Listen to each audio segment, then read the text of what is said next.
Welcome to the February MPW Student Faculty Reading Series. I'm Tom Rastrelli. I'm RaKenna Joseph, and we're so grateful that all of you were able to make it with us to this event tonight. We ask that you turn off your cell phones, or at least put them on vibrate so that you won't interrupt our readers. Tonight's theme is the power of male love. Within our society, a lot of emphasis is placed on the woman and how she feels and her emotions. So we decided to do something different and put all the men on the spot. So that kind of explains our lineup for tonight's reading. Tom's going to tell you some more things. Well, first of all, we have a quick announcement by our own PT McGackin, who called tonight Dude Night, or was it Dude Fest? Dude Fest. Seems like Dude Fest. Yeah, thank you. Thank you, guys. This is just a quick announcement. I'm PT McNiff. I'm in the MPW program, and I'm the editor of the Southern California Review, which is our literary journal that comes out with the program. And I'm here to announce we're doing another sort of a night kind of like this. In the beginning of March, there's going to be a fundraiser for it's a benefit MPW students. We're trying to get to the AWP conference in Denver, which is happening in April. It's a big event for writers and writing students to go to, and so to help us raise a little bit of money, we're having an event. It's going to be called A Night at the Bordello, at the Bordello Bar downtown, 901 First Street, just south of Temple. And it's going to be an evening of, there's a musical performance from Mark Cogman, who is an alum of the MPW program. He's a singer-songwriter. There's also going to be readers from, I'll hold up again, the Southern California Review, authors who've been published in our journal who are from the area. Going to come, give a reading, so do a little celebration for our magazine. It's a suggested $10 donation. Again, all the proceeds will go towards helping students in our program get to this important conference. It's going to be Sunday, March 7th at 8 p.m. That is Oscar night. You know, there is DVR. I also have a friend who works at Ernst & Young, and on the down low he told me the movie that you want to win isn't going to. So don't watch it. You know, come to our event instead. There's going to be more information. If you're those of you out there who are MPW students, you'll be getting information in your email in a week or so, or at some point next week. If you're not, you can go to the MPW website, college.usc.edu/MPW, and there'll be information up there at some point next week as well. Hope to see you guys there. Thank you for your time. Enjoy the night.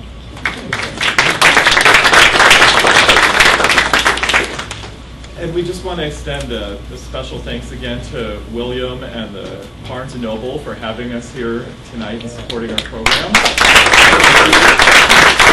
And thanks to Damon and for getting this put up on the website, the MPW website, as a podcast. And we also thank our faculty members that have come tonight to support us. So thank you.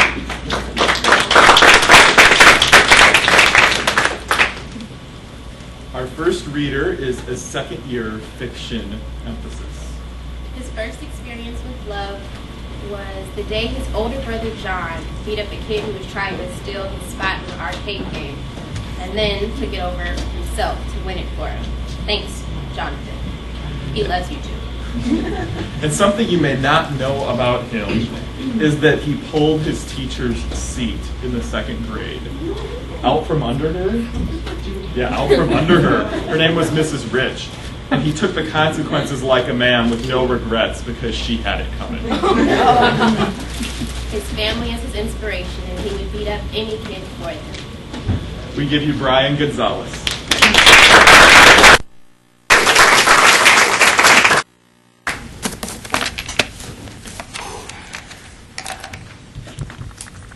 I'm a little nervous, so just bear with me here if I start to stutter or something. Okay.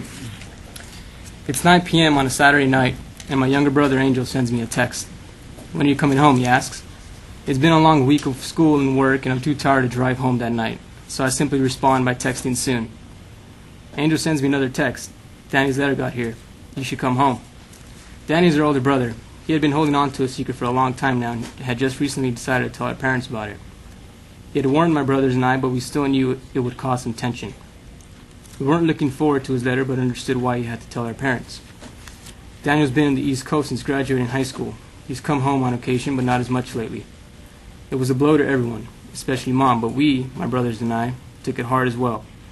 Jonathan, our oldest brother, would say differently because of his tough demeanor, but it's hard to see someone you've spent your whole life with leave, knowing it wouldn't be temporary, which knowing Daniel, we assumed it wouldn't be. We had spent our young lives together. I know that's the case with most siblings, but when I say together, I mean all the time. We had our own friends, but at the end of the day, it would be us gathered around the television, goofing off and making each other laugh, cry, or angry. Jonathan, the tough one, Daniel, the mature one, me, the troublemaker, and Angel, the baby brother, who never stopped smiling, even when he cried, which used to make us laugh. Our dad was always away, not by choice, but because of necessity. He was a firefighter and worked to make sure we all got what we needed, and most times what we wanted. So I left our mother to manage a bunch of boys, no more than a few years apart. She did her best, cooking, dressing, scolding, lots of scolding, but there were some things a woman just didn't know how to do, and that was when having three brothers would come in handy. So we raised one another in that aspect. We fought constantly, yes, but in the end most things would be forgotten, and we would be goofing off again. Jonathan and Daniel were the oldest, so it fell on their shoulders to do what they could. Jonathan was more like our personal bodyguard, headstrong and unafraid, jumping and swinging. Daniel was our counselor.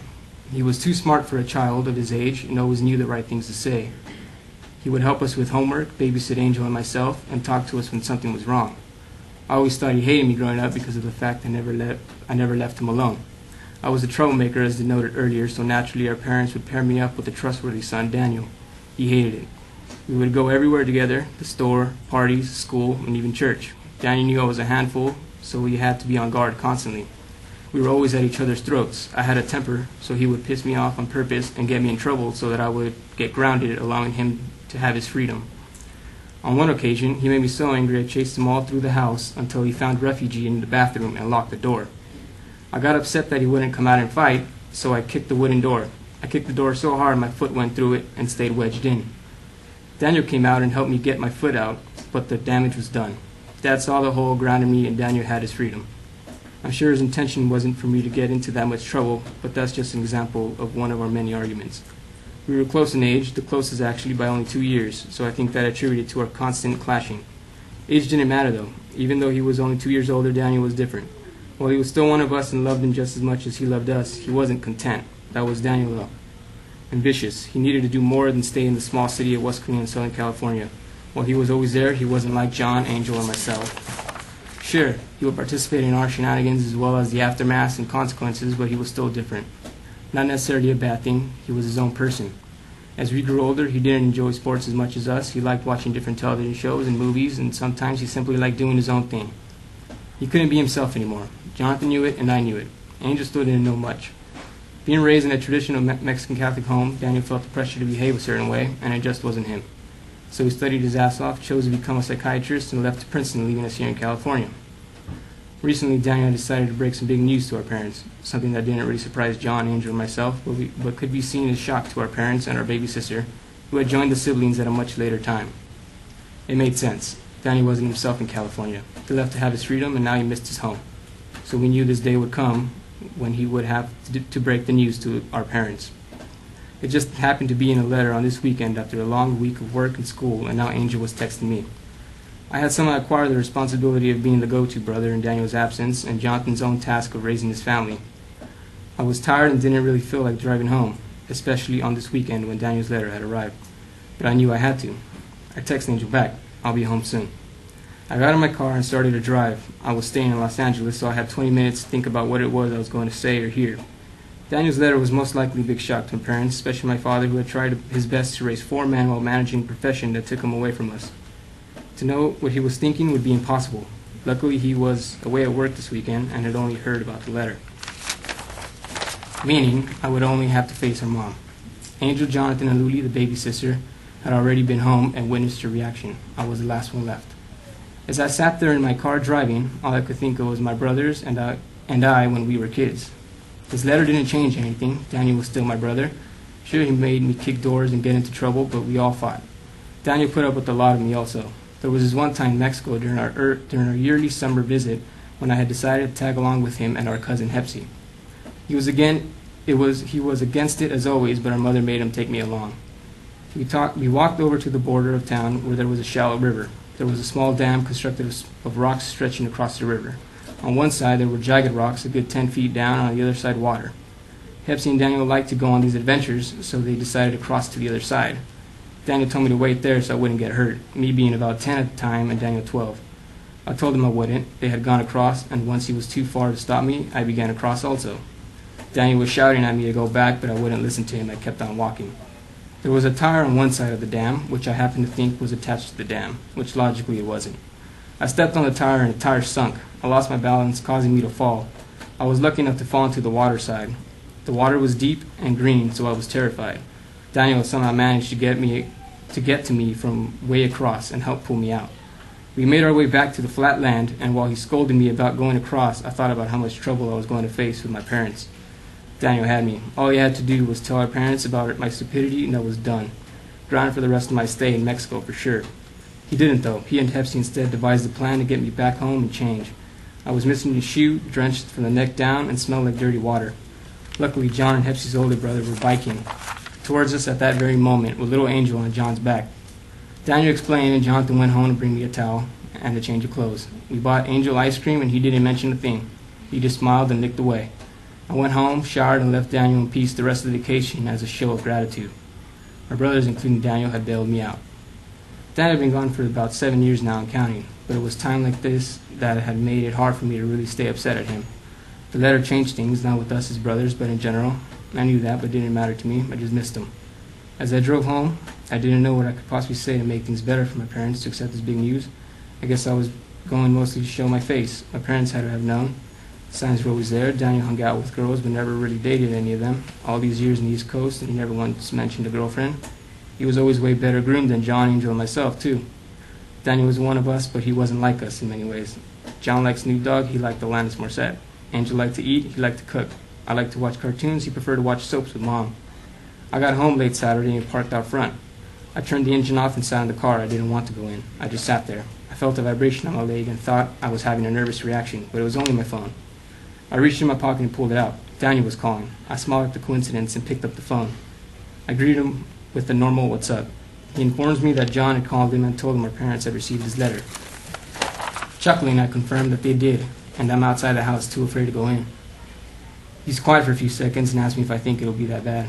Probably worse than bad, I jokingly respond. Daniel laughs and asks me if I've spoken with Angel. I tell him I haven't, but that I'm sure Angel's pissed at him since he's the only one at home, stuck with the tension. I wonder if John told him anything in regards to how the parents took it, and Daniel says, not much. John said that Mom wasn't saying a whole lot, and Dad had heard about it at work. Daniel laughs at the notion of our father actually wanting to stay at work now because of his letter. I laugh and try to reassure him and myself by telling him that everything will be all right. I tell him they should have seen the signs, and all he did was make it real.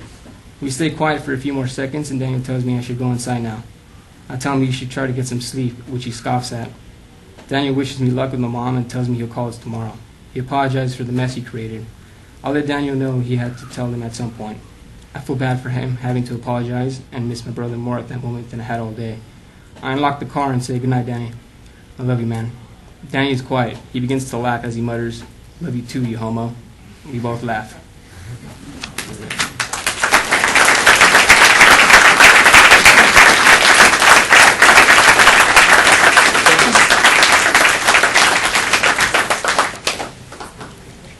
Thanks, Bryan.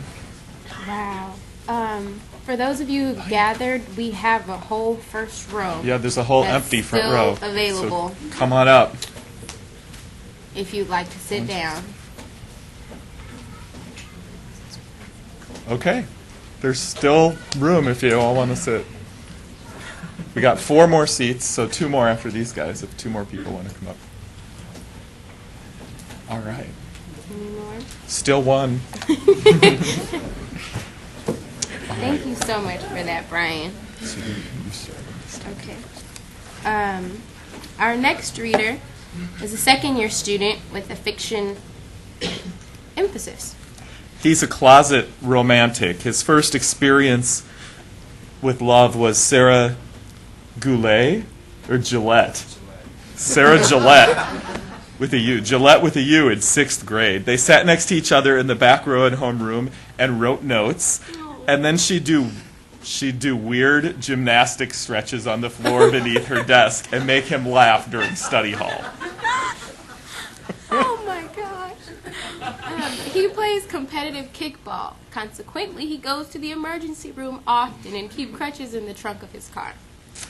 And he just would like to add that he might just surprise you. So ladies and gentlemen, we give you Russell Nakamura.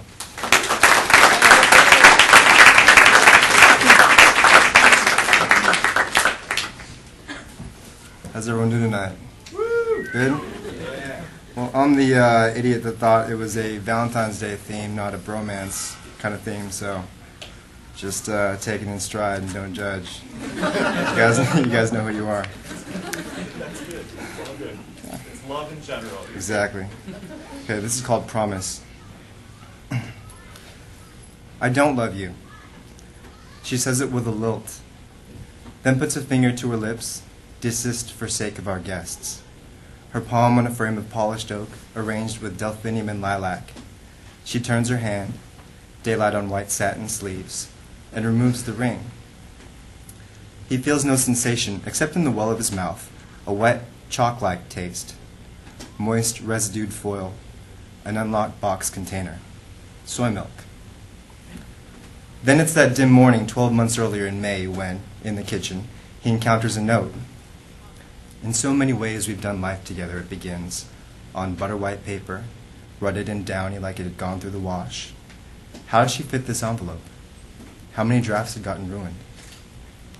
People are not good, it reads. Her sentence runs in twirling rollerball ink, bleeding from one page to its backside.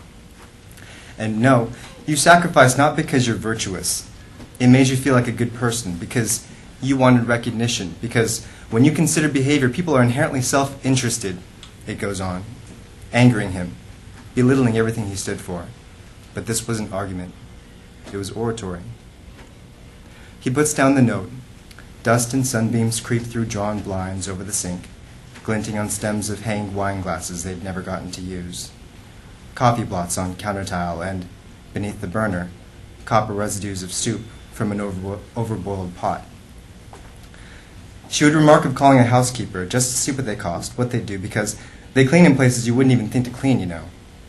Clean was what she wanted, not tidy. Then he glares at recycle bins, both full, that she refused to take out, ever, but never failed to cram with an unflattened pizza box or milk carton, even though those weren't recyclable. He scoots a wooden stool and trash bag to sort unusable contents of the freezer. Boxed Neapolitan ice cream, polluted by frost. Vanilla and chocolate intact, the strawberry gone.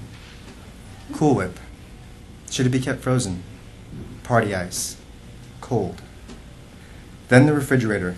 Dried prunes on the middle shelf of the door. Raspberry jam. Any jam. Then on the table, an open-top box of pomegranates.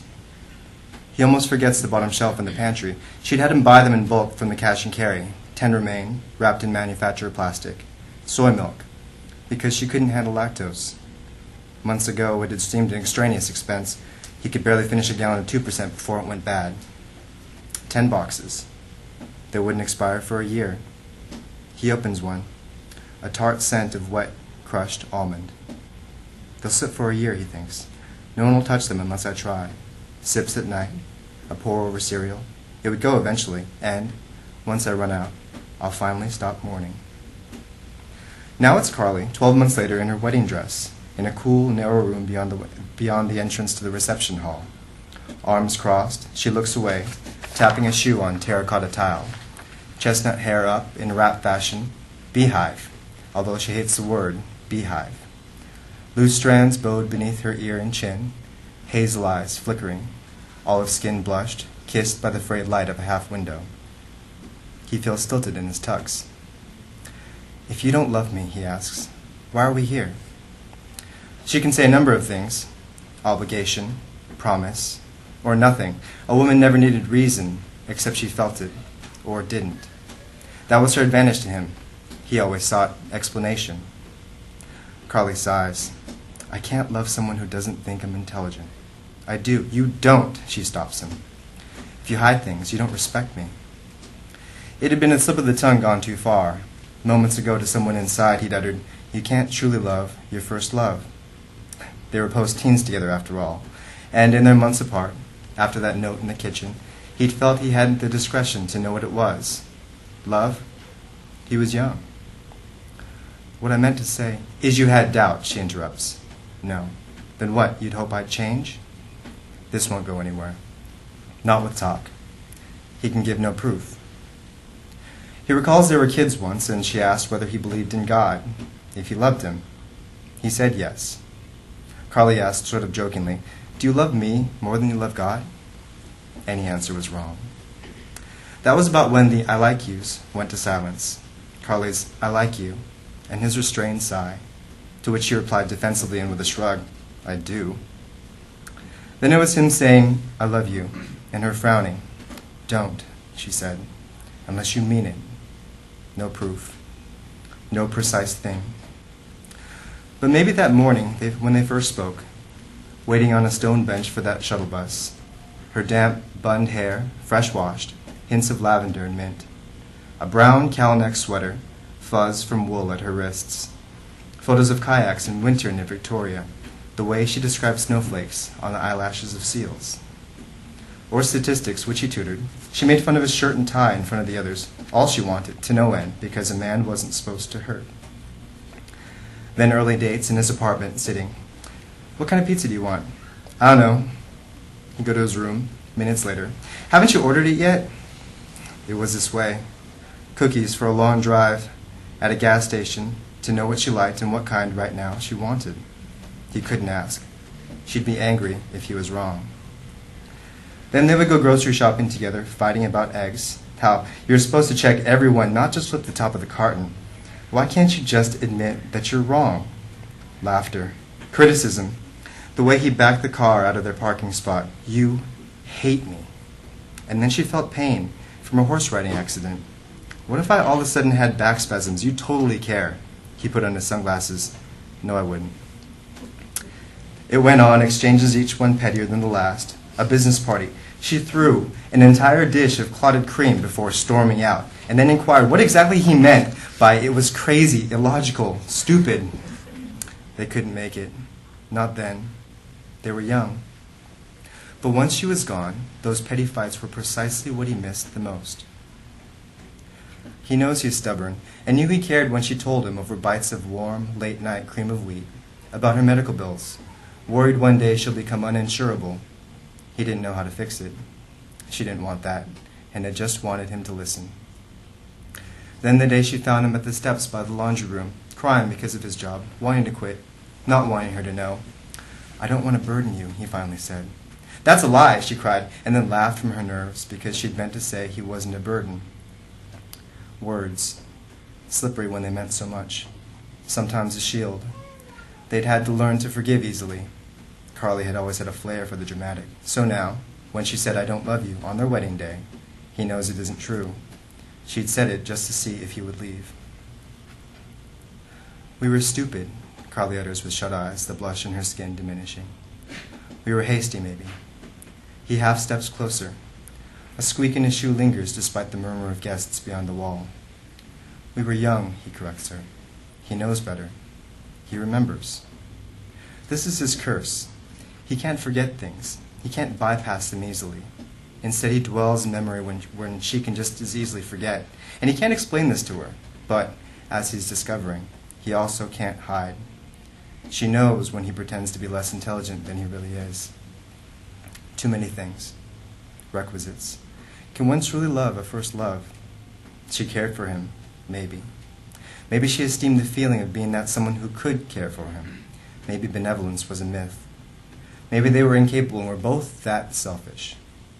But then again, those mornings, the way she could wear a towel, or turn in white cotton sheets, a hand run through tangled hair. Hey, a crack in her voice could make him cry. Now in that narrow room, in fragmented daylight, It's a dimple scar just below her chin from her fall. Not much was done to cover it. She'd been concerned after the accident, but it's healed cleanly, noticeable only to those closest to her, like a secret. He had been with her far enough back to know its story. Moments remain. Her hands quiver. He thinks, I'm holding on by such an awfully thin thread. Then remembers 9 boxes of soy milk left in his pantry. It isn't in his being to let her go. We were young, he says, but I made a promise, remember? She makes no gesture. He recalls again that question of God. Did I love him? Yes. Did I believe in him? Yes. God did not make contracts. He made covenants. A covenant was a promise, not a binding legal agreement. Contracts broken led to penalties, losses, a split, 50-50 at best. But covenants were all or none. If broken, one lost everything. And one did not enter into covenant because it was right. It made sense, or they both did everything perfectly. He recalls again once him and Carly as silly kids, and he had promised, maybe when he was too much a romantic to know better, that he would never leave her, no matter what. If he lost her, he'd lose himself. If he died, she would too, and he'd die alone if he couldn't endure the world with her right there alongside him. That was a promise. Irrational, but a promise nonetheless. I didn't know I loved you until I grew up, he says. That doesn't mean I didn't before. She breathes, angry about wanting to remain angry. It was irrational to think some of the things we did, he continues. Now I consider myself a pretty logical person. I know when something is not sensible. It could be downright stupid. But I've never loved anyone as stupidly as you. That's why I keep falling so hard. And she loses her fight not to smile. You haven't won, she insists. It's not a contest, he says. What are you talking about? It's not a contest, she mutters, her voice cracking. Everything is a contest. He smiles, thinking fondly of the years ahead. Fights about eggs, minced words, miscommunications, and cookies, clotted cream, sun-washed sheets, soy milk. If it wasn't crazy, stupid, passionate love, was it really worth pursuing? But they have been absent long enough. It is time to rejoin their guests. He takes her hand, embraces it, and refits her ring. Thank you.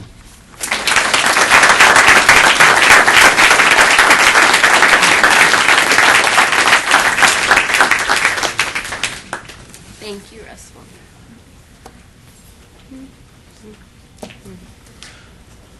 Our next student is a first-year fiction emphasis. His definition of love is the following. Love is unconditional acceptance and understanding. And something you may not know about him is that he came from the bottom of the barrel with the crumbs and the scraps. And when asked if there was something else that he would like for people to know about him, he said he'd rather let his work do the speaking. So, ladies and gentlemen, I give you Joe, Joseph, Joey, or Jojo, or Iraggi.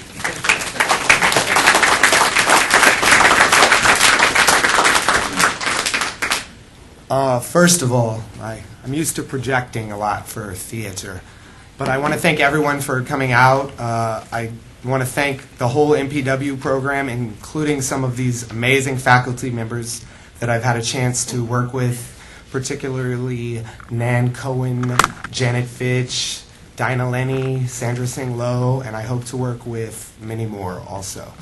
One other thing, I'm reading some poetry, and of course it's about me because I wrote it, but it's more about you and how it makes you feel, what it makes you think about, the questions that arise. So enjoy.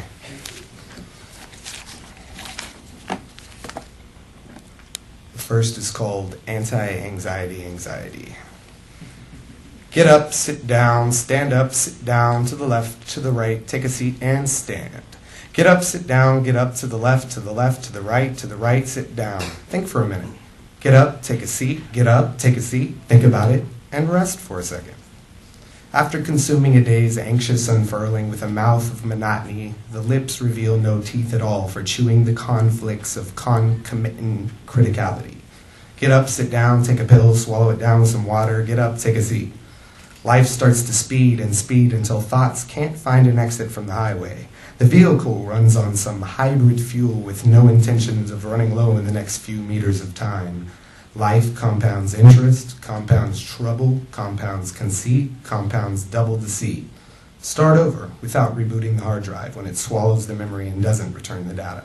Get up, take a seat, stand up, to the left, to the left, to the left, to the left, to the left, and sleep. Thank you.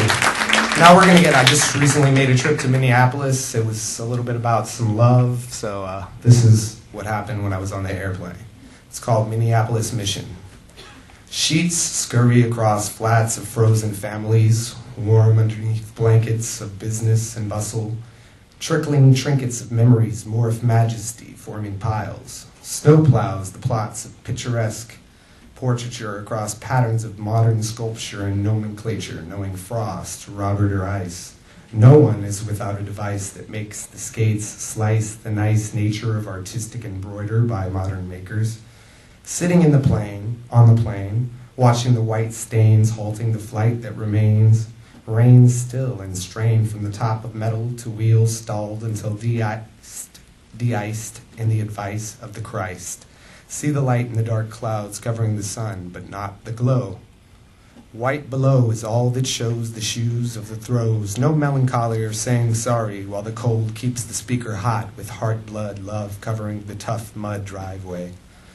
Another day to plow the sidewalk of play and no way to attach fully to the flotation device, keeping us afloat in the hard lakes of water no longer fluid, but liquid license to do it without affluent ruin. No money can purchase a furnace as hot as the connection of reflection that concerns us with the last lip to ski down the slope of everlasting hope, eternally flat so we can cope with the separation and close the gap. No mountain in this terrain, but still the skis trace tracks from smoke cloaking our bond that can't be broke. Nope, no, the words spoke stick like tongues to metal bowls. A pastoral pope trying to connect the refracting relationship, bracing itself for a slip through the slit in the crack created by the berg hitting our ship. Oh shit, we better sit and lament before that's it. A poem for the gnome in the yard, waiting to take my card, bidding me adieu when I have to say goodbye to you. I would rather be frozen in your arms than wax melting when the heat is warm. The norm couldn't possibly be a priority in life's storm. Rhyme and meter monitor the weather of weather. Never give doubt a shout-out. Some of you may have heard this. This is a translation poem, but it's not really a translation. So it's called Fakin' Jacks. This is a little street slang for y'all. Maybe you can check it out. Pose to propose a method of dispose, but the heat of elite burns the nose of the deposed. Saying we'll be splaying the evening brazen, instead claiming what the walk ain't displaying. Powered up, spraying aerosol, not caring when you scrawl. The wall reads all, overselling the short story tall. One that be flaking snow, mistaken for no. Done faking jacks, slow, faking more than whole. Crazy one. I don't know if any of you ride on the Metro, but this is it. This one is called Ride the Wave, Meditations on the Conclave of the Slave. When the electric surge moves the machine into eco-green grain, rods and rides of girls and gods leads to the end of the odd. Count the even and you get 0. Give to be the Robin Hood hero, Ronin. Lift the amber out of the trunks of trees from destinies. It is, if you will, what you please. Appease the masses, these that don't have and see to see the only one, and call the air and moon and love the sun. Gaia to the grain and stacks of flats, timber to granite, and granted to manage the maniacal politics of the planet. White privilege cloaks the mass elite village, illuminating the global apartheid of everyone not on their side. Check it before they wreck it. Deflect it while y'all resurrect it. The seed dead but rising from the bled. No, don't believe, chillin' with the best reprieve. Words to seethe the cracks of greed, speed to warp the new brain corp. Join the I and C. Thank you. Okay. Okay, this next piece is a memoir excerpt. It's called Road Rage, and my mother is around, so please excuse the language because she really doesn't use this kind of language that often, but I'll just read it. Road Rage, an excerpt from The Adventure of JoJo the Overflow. Red lights dot the Hollywood freeway while the parking lot faces north, going everywhere but forward. It needs a good plunging, and the charcoal Jetta sport wagon seems to be the closest thing to Drano around. Ms. Middle-aged Mayhen grips the wheel at 10 and 2, ready to clear the lanes. A second later, a decrepit tinted Infiniti blocking the pipes in front of her leaves too much space in front of him, so she flashes the brights. He isn't getting the polite light tap, of course. Next time, she aims the bright lights and leaves them on. I wouldn't say it's a smart move sitting in the passenger seat, slumping down below the dash. I see the man look in his mirror and reach over beside him. Wait, put it down. Mom, get off the freeway. Try me, asshole. Fucking try me. I hope he shoots me. I'm not letting anyone bully me. She tosses her blonde locks to the side, peering over the rims of her Coca-Cola glasses with spit foaming on the lips. Now that I'm under the seat, I beg her to exit the ramp, almost being passed, just as the mini gangbanger takes off his safety belt to do who knows what with something in his hand barely visible through the darkened window. Come on, you're like a little girl down there. If I go out like this, so be it. I'm not gonna take that I'm hard fucking shit from that motherfucker. She shifts in her skirt, projecting a completely different voice from the clean professional appearance. Irony at its best. I am terrified until she swerves off the highway onto Santa Monica Boulevard. I swear the guy followed, smiling amicably at the bald-head Latino pulling beside us. To my surprise, he smiles back. Was that the same guy? That's not him. Fuck! Look at this traffic. You made me get off for that? You need to man up. Her right hand sits on the horn until the indifferent Toyota blocking traffic decides to move while looking like an animal on display, an urban Bambi. Ashamed, but happy to be alive, I raise up in my seat to my natural height. I know we dodged a bullet, a real one, probably a hollow point, and I still have my life. It's funny because she gave it to me, and that thug almost took it away. According to her, there was no danger. To live and die in L.A. How many minutes? Can I go 1 more? 2 minutes? Okay, I got a quick 2 for you. This is another love poem. It's called Eyeing Regretful Behavior. I was never able to tell you before that I am you. I was never able to see through to my new brain from the head of my cock. I was never able to walk and talk from my real intentions. I was never able to see through the eyes in my soul. I was never able to eat your energy and build the conduit of love. I was never able to see your shine beyond your foundation and glitter, not to mention glowing eyeshadow. I was never able to ascertain the awesome antidote to our erratic eroticism. I was never able to show you that it wasn't just your gap, but also the ethereal trap you set to make me amped. I was never able to see past the physical portal to the spiritual immortal. I was never able to see past your pretty mouthpiece to your mental mecca of meditation. I was never able to see you when I was flopping those other women pretty and primping. I was never ready to smell the sanctity of what we say and play. I was never ready to tell the troops to regroup and stop tranxing these brothers. I'm trapped in my restrictions that you told me to watch out for, and now I just power up muscles and mind while I watch the confined time tick. I'm lying between the narrow concrete walls, waiting to hear your voice while my back stays erect on the metal cot. I am wishing I had your touch massaging my ear and head. Which head? What? I'm listening to your questions. I am here, knowing that I threw the trash in the sea and it will float away. I am there flying inside your behind, coming up in your stomach to morph from the caterpillar to my pretty form. I am expanding to the sun, moon, and stars beyond the rim of the galaxy. I am everywhere but with you, and I now know that I was never able to be free. One last poem for everybody, an ode. Because these people right here are what drive me on. This is an ode. It's called To All My Haters.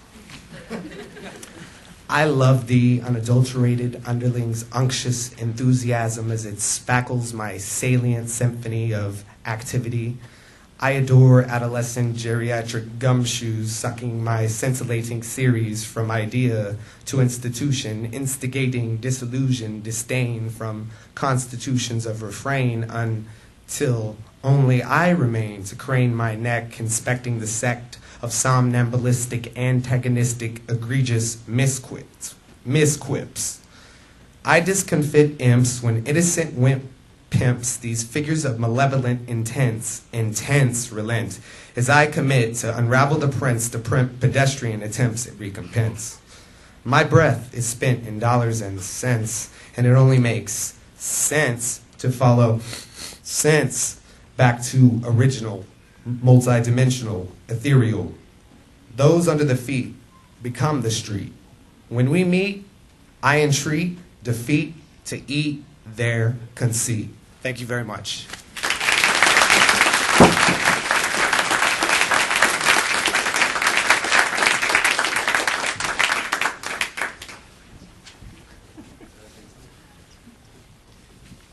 Just a quick reminder that before you go tonight, you can get your parking validated. So be sure you do that. And I'll tell you where to go at the end.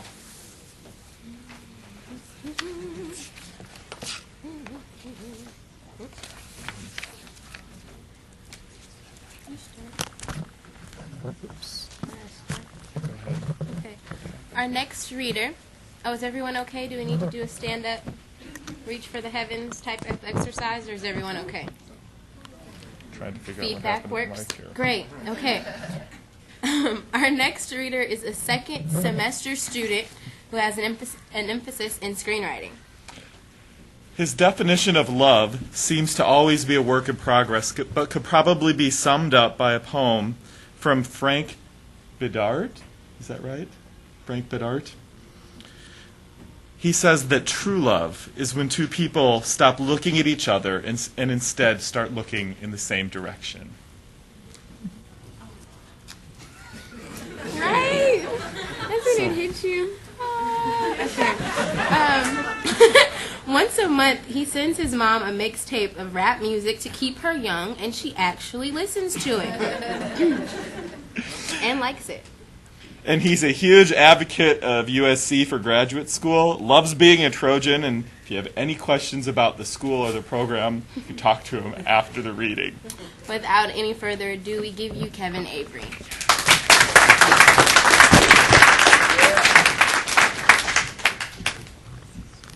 One second. All right, first off, can everybody hear me now that the mic moved a little bit? I just want to start by thanking you guys, Tom and RaKenna, for setting this up every month. This is a really cool opportunity for everybody that goes to USC and that is in the MPW program. It's pretty awesome that you guys do this, so just wanted to thank them before we get started. So, coming most recently from the tolerant lands of mid-Michigan, and I'm talking like mid-Michigan, when I was asked to write something about man love for this reading, I wasn't quite sure what to think. It's easy in the land of 1,000 churches to forget what living in a place like Los Angeles can do for an aspiring artist. I feel very lucky to have the experiences and the background that I do. I've lived all over, and I've felt both sides of cultural extremes. I feel very fortunate to share my experiences with what the power of male love can accomplish. I wanted to write something original for this, and when I sat down to write, I started to rack my brain for all the men in my life that I've loved at one point or another. After brainstorming, I came up with 3. My father, of course, my brother, and I remember when I was a little boy, I loved Sparty, the MSU mascot. I was actually devastated to find out that this is actually just a girl cheerleader in a costume. If any of you have ever lived for 4 years in a place as exciting as mid-Michigan, you'd understand the blind loyalty for a walking stuffed animal.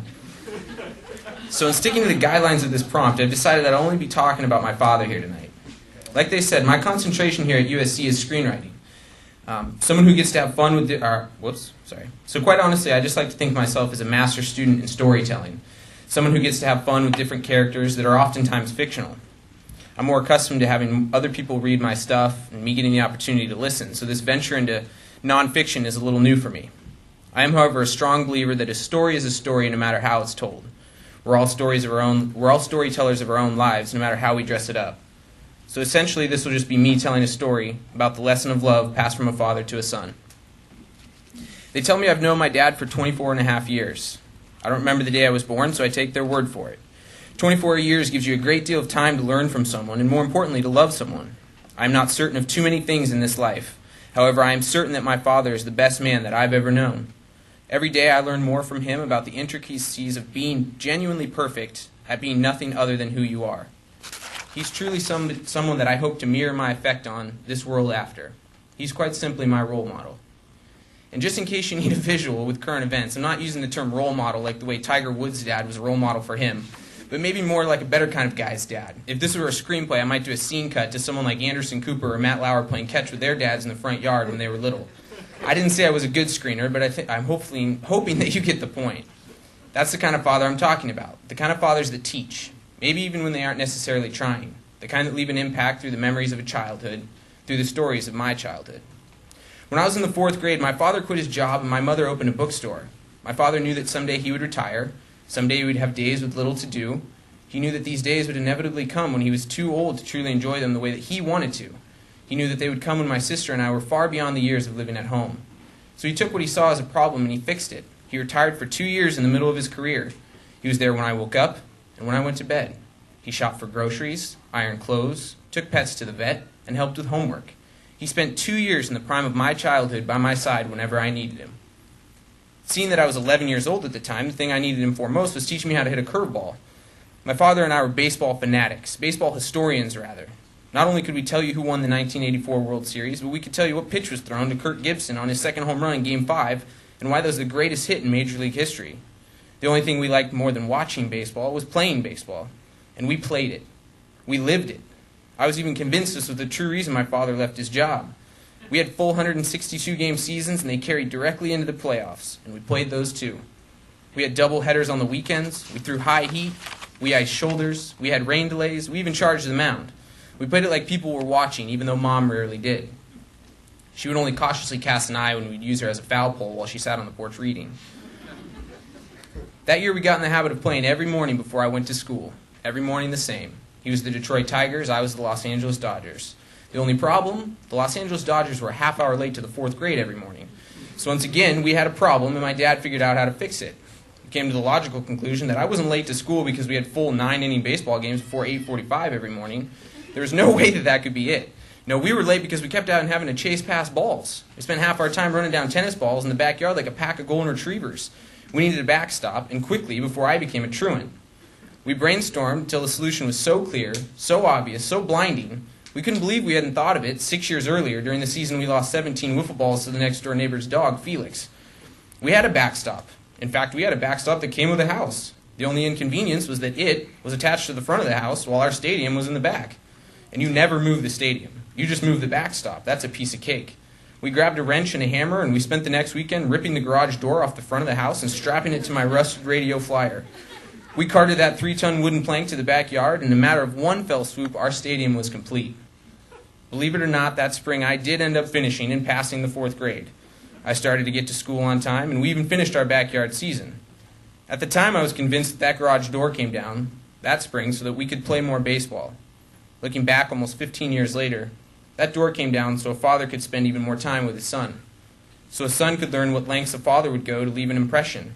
So a boy could learn from his dad that every problem has a solution and there's no obstacle too big. I passed the 4th grade. However, I probably couldn't tell you what year any of the California missions were built or how to do long division with decimals anymore. But I know if someone threw me a curveball right now, I'd hit that thing clear out of this bookstore. When I look back on those 2 years with my father, I learned inadvertently how I will be a father. I learned how a father can sleep on the couch for 2 weeks when mom comes home to see a house with a garage door strapped to a radio flyer. I learned how to love your child by being a child.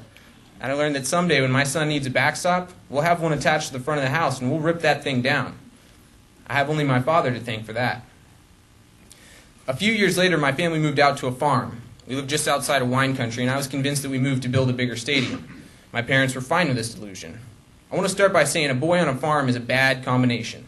There's nothing good that can come from this circumstance. There are too many opportunities to blow things up, tear things down, throw things at other things, and to disappear from a watchful eye. However, luckily for me, this newfound freedom came with a whole new set of lessons to be learned, and once again, a father willing to teach. Well, every farm has a tractor. Every tractor has a driver's seat, a gas pedal, and a huge freaking engine. Most teenage boys that see this combination can't control themselves. I am guilty of having been one such teenage boy. On the day we bought this massive machine, Larry, the Sears home delivery man, gave my father and I a little tutorial on all the badass things this monster could do. In my life to that point, it was one of the most informational half hours I had ever been a part of. It was awesome. The beast could mulch grass, cut rocks, drive up hills, over children, and through a brick wall. And it could do it all at a top speed of 6 miles per hour. Of course, I needed to try all these things immediately, simply to check the investment, if you will. The last piece of information Larry gave us that afternoon was regarding a tiny little kill switch under the tractor's seat. This was in case any teenage boy decided to drive the tractor on a steep hill. If said boy fell off tractor would stop, rather than mowing down a neighbor's house at the speed of a Bible. It seemed fair enough. Well, as Larry left, it was time to put the tractor in the garage. This was my time to shine. You know how there are just moments when a light shines down and the seas part and you just have a chance to kill it? Well, there I was, and I was ready to kill it. I mounted that machine like John Wayne in an old Western, and I took off ripping up the driveway at a massive speed of 6 miles per hour. Now, I must admit, 6 miles per hour sounds quite a bit faster in the owner's manual. It isn't necessarily fast enough to blow your hair back, especially on a driveway that's approximately a half-mile long. So I had time to think. Now, the only thing worse than a teenage boy on a farm is a teenage boy on a farm who has time to think. This is an unfortunate truth, not much unlike gravity. For some reason, as I'm hauling up the driveway at the speed of driving Miss Daisy, all the things Larry informed me about are flashing through my head. How cool it would be to cut through a rock, or drive through a wall, or even a small farm animal. I admit Larry was nuts, but I was 14 and I dug his vibe. As the garage approached, I saw my dad guiding me in like a small jetliner, when for no apparent reason in the world, the kill switch popped into my head. And for even less of an apparent reason, the desire to test this little gadget was stronger than any I had ever felt before. I had to do it. I had to test this tractor's genius ability to know when I was no longer in the seat. Meanwhile, Father has no idea of this newfound plan. And let's face it, I'm going too fast at this point to stop and inform him. It had to be spontaneous to be successful while also maintaining its mystique.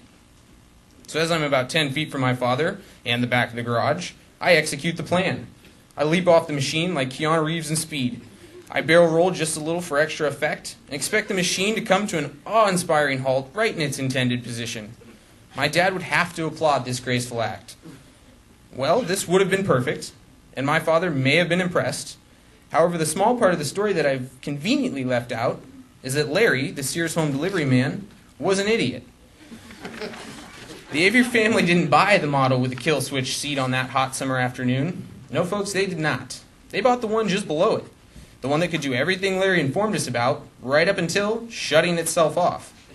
So as I lay dramatically on the back lawn, hoping that my dad has the wherewithal to tuck and roll like I did, I have the privilege of observing this machine in all its glory as it blows right through the back wall of the garage. Well, Larry was right about everything else on the list. It cut through foundation, it knocked over a wall, and Lord knows what it would have done if there would have been a small child or farm animal in its path. Well, as with every catastrophe in life, the dust from the wreckage eventually settled, and the consequences were assessed. My father emerged from the cloud of smoke and confusion with a reaction that to that point, I wouldn't have bet all my allowances combined on.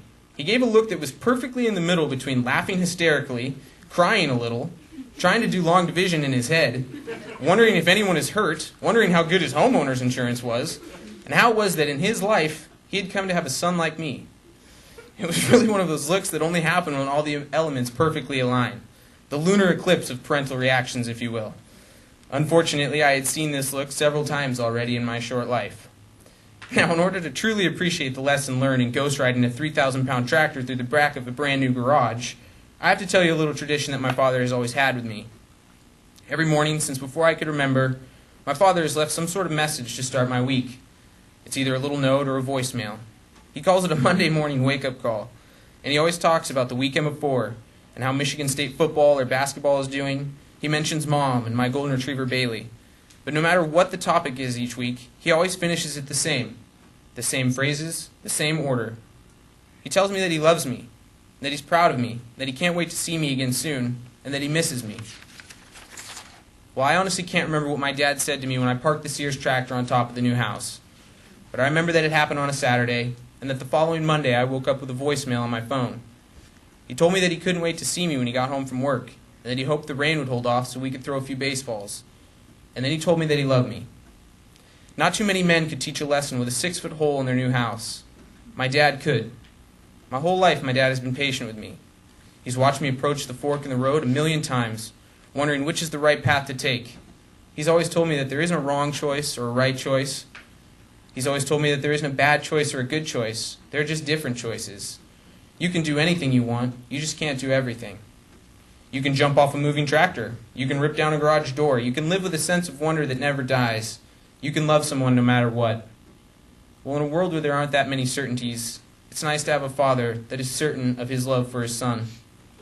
I certainly can't recite all the words of wisdom my father has passed on to me over 24 years, but I can certainly tell you, whenever I come to the fork in the road, he has the spectacular ability to be standing at the end of each path, with the same lesson, just wrapped in a different message, a lesson of unconditional love with everything he has. My dad loves me. No matter how many tractors I jump off from, or houses I run over, or choices I make, he truly does love me. Even with as hard as I make it sometimes. He's been teaching me this my whole life, and every once in a while, it's truly worth it to slow down, simply park the tractor, and take the fortunate opportunity to learn a little something. As long as he is willing to teach, I am privileged to learn unconditionally. I guess that'd be my take on the power of male love. Thank you.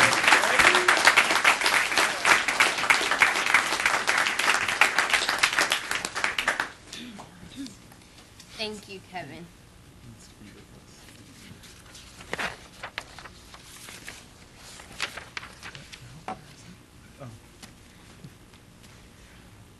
Our next student is a 2.5 year, 5th semester, poetry, or just say that he graduates in May, it's easier.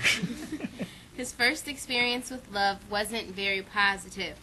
He had a huge crush on this really cute girl named Kelly, but she was already dating Zach, and Slater seemed like he was gunning for her too. Something you may not know about him is that the first poem he ever wrote was about Ben Franklin. And he would like to add published author to his list of credits in the near future. We give you Bryan McGackin.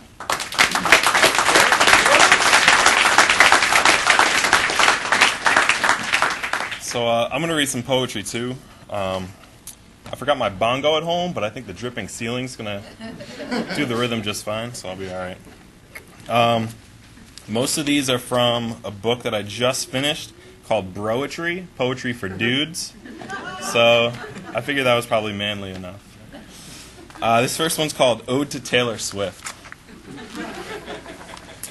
I can't help it if you've looked like an angel ever since you turned 18, and just before, too, God help me. You're only 4 years younger than me, but at 2 a.m. when I'm online, your website makes me feel like a creep. But I'm okay with that, I think.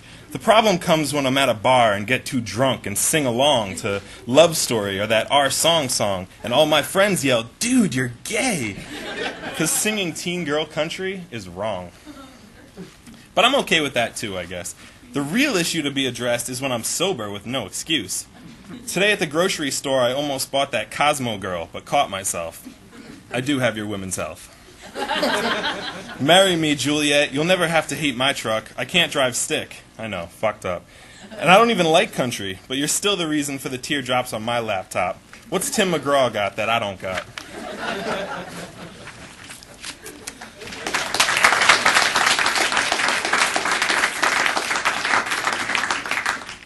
This next one's called My Friends Who Don't Have Student Loans. Marco said, "Let's get away, fly away. My dad took me once. This place, man, so cool. I'd love to go back. Check it out. I met this girl there. Oh, man, so hot. Seriously hot. Body like, holy shit, you would not believe. Let's call her up, hop a plane, grab a drink, go somewhere. Hong Kong, Beijing, Bangladesh, who cares? Let's go, let's jet, get away, cool off, blow some steam. Can't take this, man. This shit, this school job, life shit, so lame, so done. I need this. You need this. Weekend, week tops, couple weeks. Get away. Thailand, Bangkok's nice. nice, man. See that girl? Get you one? Get you two? Shit, man. Fine then, somewhere else, anywhere. Venice, good? No, maybe. Istanbul, Kathmandu, somewhere. Mountains, monkeys, temples, monsoons. Let's go, let's see some shit, some crazy shit. Great Wall, Taj Mahal, someplace while we're still young. No wife, no kids, no bills, no rules. This is life. Let's go live abroad couple months, year tops. Anywhere, anywhere. Do it now. Tell our kids, grandkids, neighbors' kids. Write books, stories, man. Before we're dead, too old, too married. Let's say we did. Pyramids, Outback, Singapore, Shanghai, Burma, man, Auckland, somewhere. Raise sheep, 10 bar, climb shit, see shit. How about eat bugs, ride camels, fight bulls, snake boats, rickshaws, high-lie, just us guys. This weekend maybe, summer maybe, cricket maybe. Picture. You, me, backpacks, passports, slowly learning elephant polo.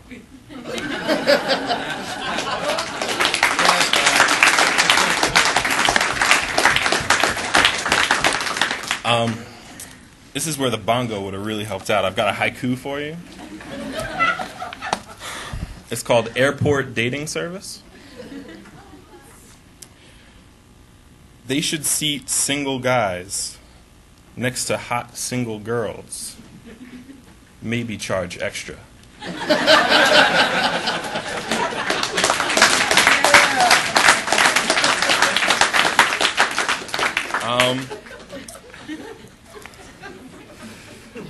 This one's kind of embarrassing because I'm pretty sure that every one of you knows somebody like this. It's called Your Friend Who Dates the Younger Girls. I'm not going to name any names or anything. She moves lethally, smooth, and opens her mouth wide when she speaks, unless she's chewing gum. But still, then, the slight angle of her jaw and wetness of her lips makes her even more appealing to the 13-year-old inside. She's never tired, and I'm sure could go all night if her parents weren't so strict. Age is just a number, like 25 to life, or 17 candles, or 4 more years until she can hang out in bars. I remember Rugrats back before they got growed up, on Snick Saturdays with Doug, and Are You Afraid of the Dark? She is. Wanting my own big orange couch. And I remember thinking Winona Ryder was so old in Great Balls of Fire, not understanding what the big deal was. And I remember the 80s. Does she? Don't answer that. There's nothing wrong with a little range. What will it matter in 10 years after marriage?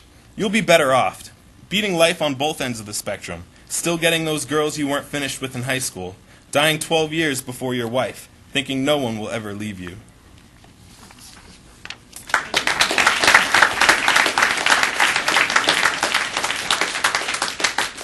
All right, so this one's a little more serious. It's called Raindrops. I've heard that no two solid things can ever really touch each other, that there will always be a space left in between, where air or heat or some subatomic ether can pass unimpeded like cars through the rain. But when I touch you, I feel more like we are two droplets on the window pane, converging into one, connected and much bigger than before. When we break, we leave a glistening trail in our wake, and building speed as we slide down our plane are forever changed.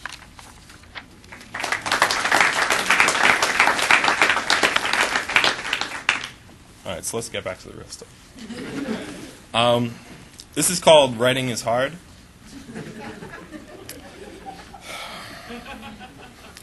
I tried to write a football sonnet once, all manly and full of references only real fans would catch. It was so bad.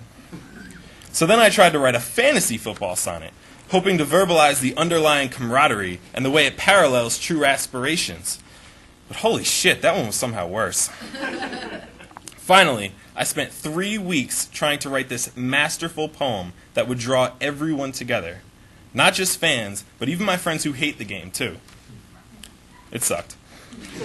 I got drunk and wrote this instead. I'm not sure who would have read it anyway.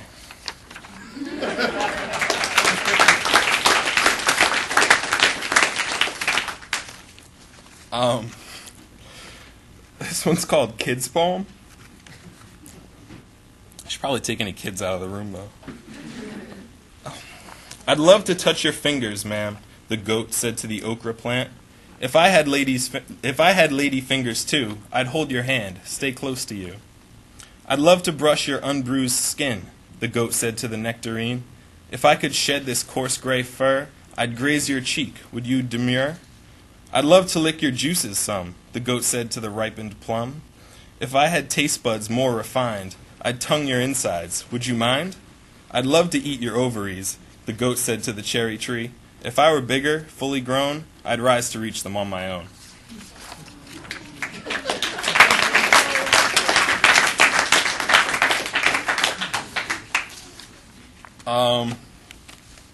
This one I wrote for my mom.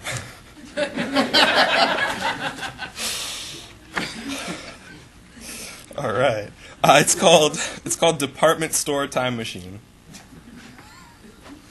We'd walk into a JCPenney, probably looking for suit jackets or black shoes, serious, before a funeral, something to bring me home before the holidays, and be transported back before the West Coast, college, most of my love life, before I stop hating high school, my first girlfriend, before I work at that very store, or, further, before you work there before me, Sundays, weeknights, before my first kiss at the multiplex next door, before I start shopping in men's, teens, 12 plus, before my bright white communion shoes turn brown, before Oscar overalls, Batman pajamas, before it stops being just you and me, but not before I learn to walk without your hand, sneakers velcroed, so I can hide inside the clothing racks as you pretend not to know where I've gone.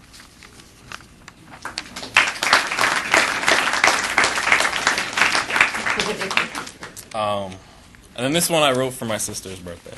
So it's called The Sister. Sister, sister, far away, in the suburbs of Jersey, what immortal deity made us siblings, you and me? From what upper pantheon was our fate decided on? What was planned for us by He, God of genealogy? And what purpose and what plan did a sibling so demand? And on the day you came to be, was fulfilled some prophecy? What the future? What the past? Why were you nor I the last? What the others? What their role when our histories are told? When the fates who guide my hand wrote the life that they had planned, did they know that you would be tied into my destiny? Sister, sister, far away, in the suburbs of Jersey, what immortal deity made us siblings, you and me?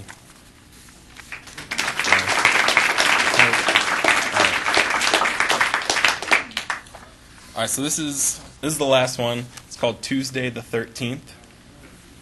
It's a very scary day. Oh, look at Tuesday.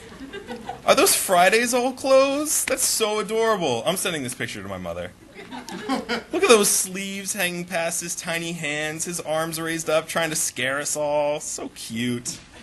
I remember when Friday was this young. He couldn't scare a squirrel off the porch. Now look at him, spooking the bejesus out of people 1 to 3 times a year.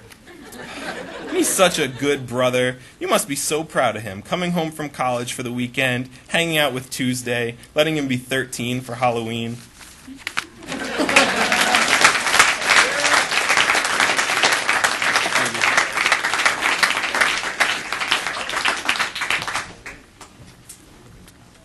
Thank you to all of our student readers. Yeah, thank you. Let's give them all a round of applause. Great job, guys. Great job.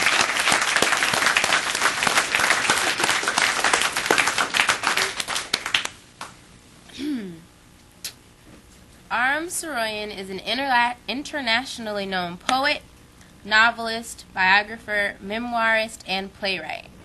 His poetry has been widely anthologized. Did I say that correctly? We'll double check. We'll work it out. And appears in many textbooks. His largest collection, Day and Night, was published by Black Sparrow Press in 1999. And his last 2 publications include Door to the River, Essays and Reviews from the 1960s into the Digital Age, and The Lake Matters, Notes about Writing and Life. Which are currently available for purchase. He's also the recipient of 2 National Endowment for the Arts Poetry Awards. One of them for his controversial one-word poem, Lighght. He's a past president of Penn USA West and is a current faculty member of the Masters of Professional Writing program at the University of Southern California. He lives in Los Angeles with his wife, the painter, Miss Aram Saroyan. Did I say her name correctly? Score. Without further ado, I give you Mr. Aram Saroyan.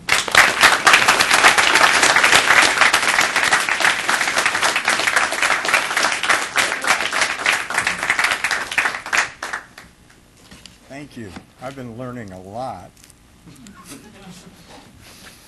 And I think I misinterpreted the theme. Oh, But I'm just going to go ahead. do what you do. I don't have any choice. These are from a newer collection of poems. And it's been going on for a long time. And this is one of the earlier pieces. Seems appropriate. It's when we first moved to Southern California about 20 years ago. It's called Film Noir. He was too excited to fall asleep. The little dog wouldn't stop barking. He took out his gun. He took out his handkerchief.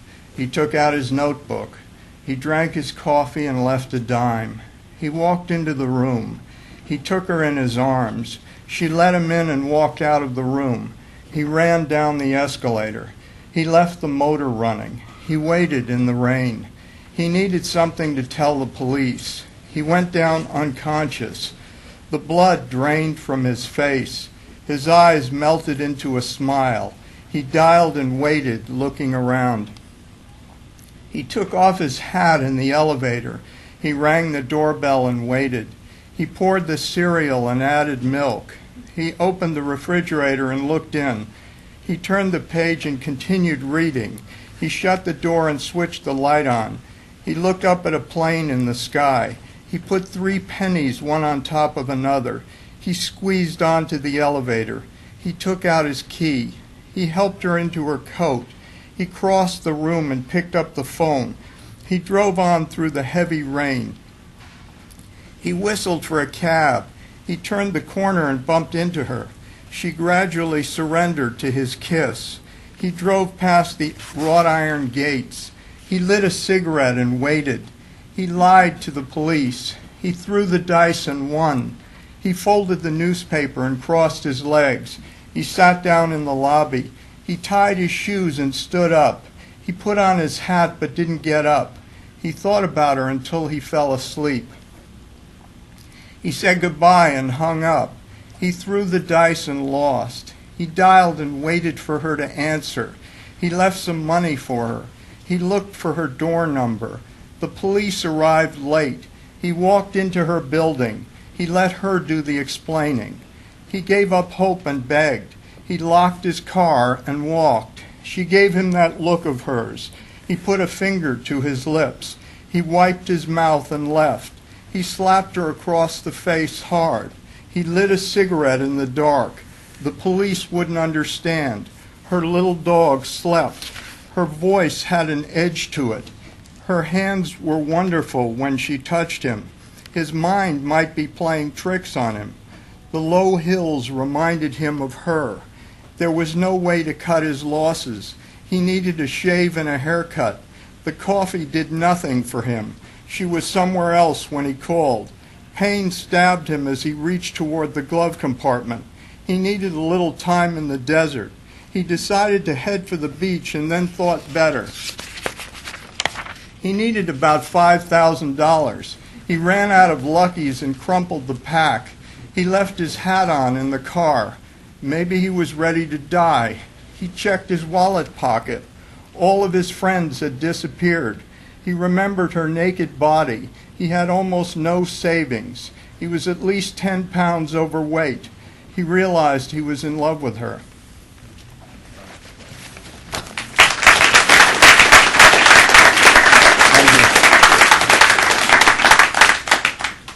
And this is very much more recent. It's called 4/11/09. My wife has high walls, and so do I. My mother was a narcissist, so I'm used to not getting much attention. The pilot landed the plane as smoothly as it could be done on water. Nobody died. George writes his songs alone. Sunny in the 40s.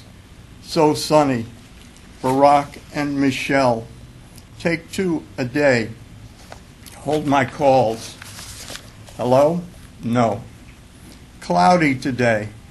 Beautiful legs. Sunny around 40. Pennies. He's a breast man. Angelina hates her father. The only place Bob feels safe is on stage. I was in love with her in high school. George W.'s decision to invade Iraq cost hundreds of thousands of lives. He knew George didn't want Patty anymore, so he went ahead and did it.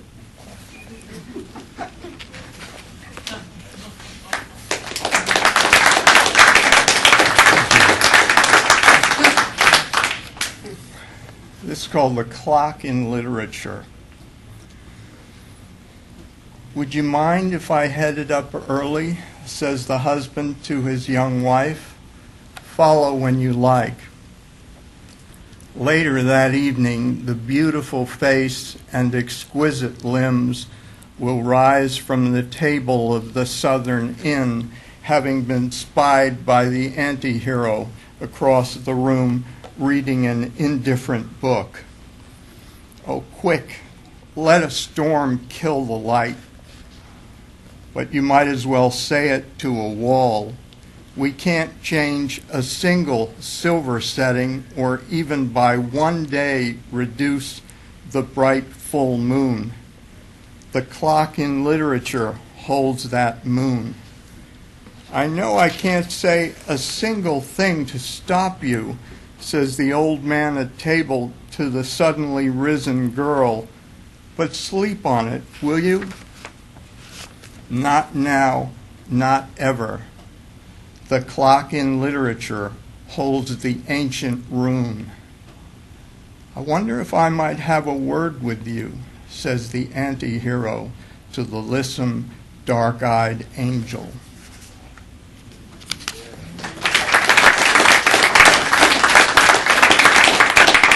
Thank you. It's called Sonnet Torrential. To just stir up trouble with your insistence on attention, like a man who takes advantage of his position with a young girl, not out of love, but pure need of adulation, the comfort of another's eyes and hands, that is contemptible. What is needed is the torrential soul that will not be overcome by one's plea, but stands sentry before one's terrible need and says simply, get over it, I'm here too.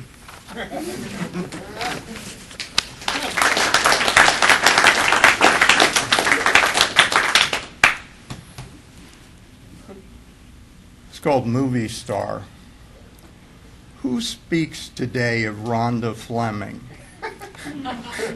She was a redhead who would knock your socks off if you got lucky and otherwise turn your head. A redhead with an insouciant sense of her own commanding marvelousness, like most beauty queens. But let's be honest, who wants to end up at 3 in the morning with a beauty queen? Or rather, who wouldn't? Maybe the conversation ran thin, but there was beauty all over your bed and not even being difficult.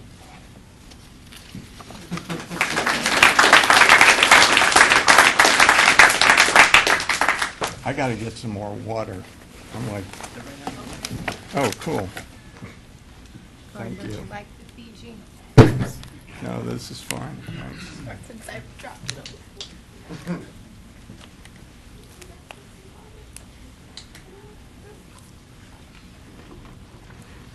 This is a, let's see. This is a longer poem that was actually done as the libretto for a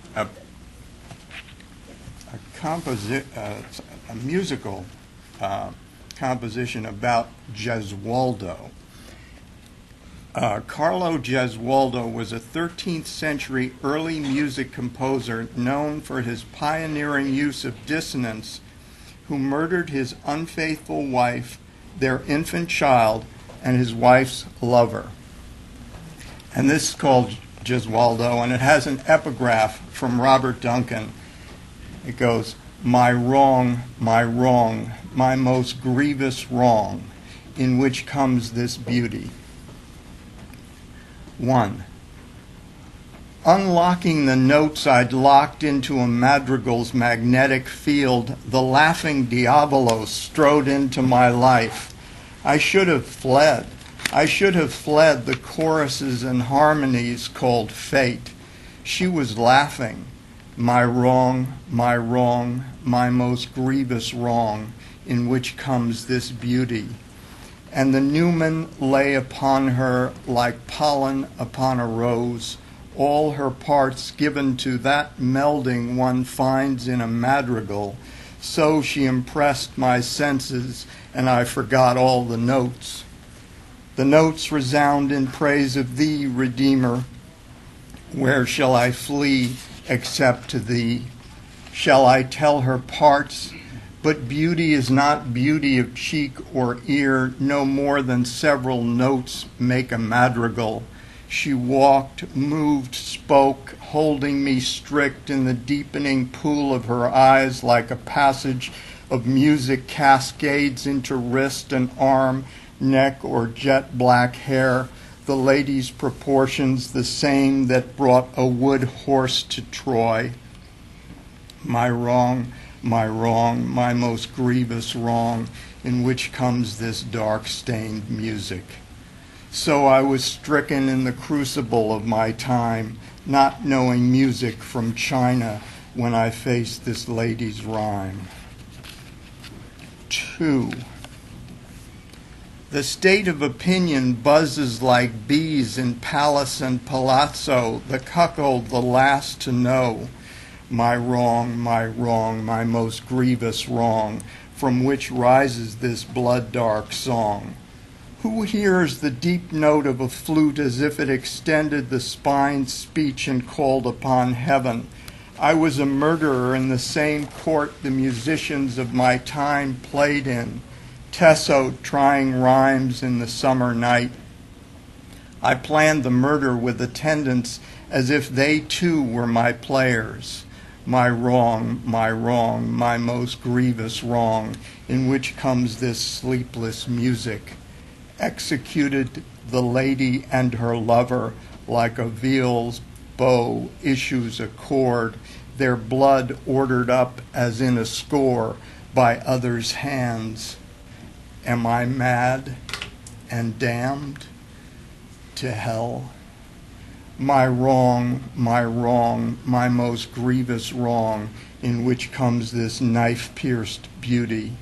And what of the babe my rage shook the light out of, the delicate mechanism disturbed to death? The youths one sees twisting in the dusty street at the day's end call out to one's heart how to stay the pain of this world and bring balm to the fevered brow.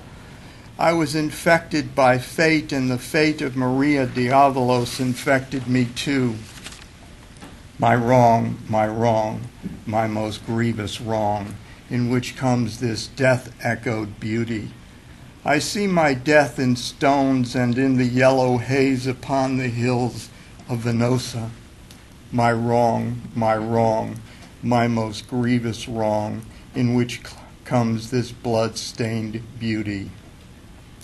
Hail, holy source from which the light of the world has arisen. Hail, glorious Virgin, radiant above all. Hail, O most beautiful one. So the earth endures, gentle and fluid, like water holding colors. Well, thank you. That was kind of a grim one.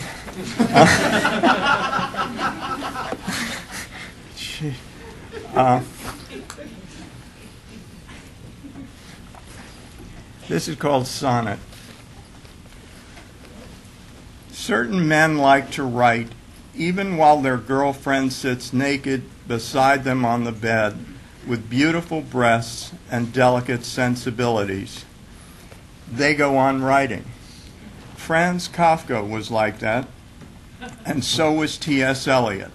They had, in one case, a very unhappy childhood, and in the other, some other difficulties.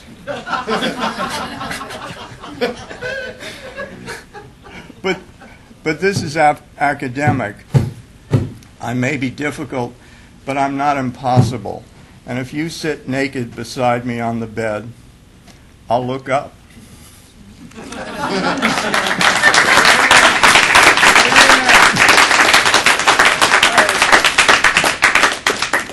And I'm going to close with a poem called Autumn. And this is in memory of the poet Denise Levertov. And this was written back in 2000, right after that election. Autumn. It's almost December, and the leaves have turned and fallen onto the streets of Washington and New York like clockwork, and onto our L.A. Sherwood Forest, Village Green. Though we still don't have a president, I fear we soon will. A man must make a pact with a woman inside, an aspirant feminine soul like your own, as you seemed through the years, inscribing your poems in irregular metrical patterns of such care and intricacy as to make a new formalist come to his senses. Oh, Denise, America's on ice. A shiver runs through the core of things in this new age of digital minds and mainspring psyches that prize the wrong things and never had the slightest idea what time it was. You were my poet, though not my anima, since a man must find the woman he himself is. Yet you offered better clues than I found elsewhere. Raised in England and educated at home, you made William Carlos Williams happy to see you pick up his cues, and Creeley and Robert Duncan, your pals, until Duncan split with you over the explicitly political, prescriptively hortatory cast of the poems against Vietnam. Oh, I thought you were wrong too, but wouldn't conceive of making it a real issue by paying close attention. Your generation gave us a toolbox, the possibilities of which we needed to go out and find. Get out of Vietnam, yes, but Robert would insist on parity in vowels and consonants arising of their own volition.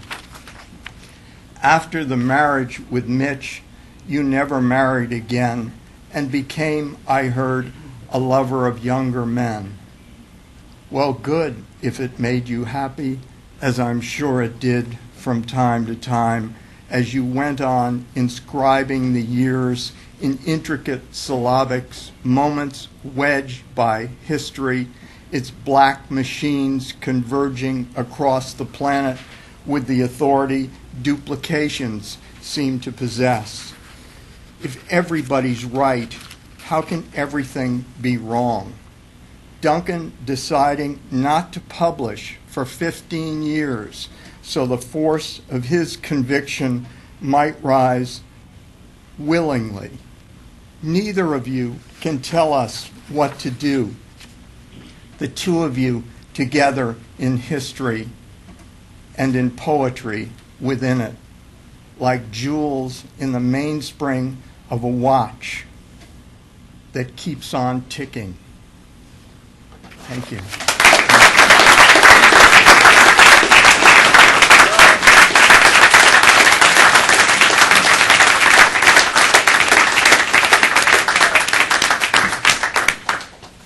so much for coming. Thank you to our student readers and to our faculty reader tonight.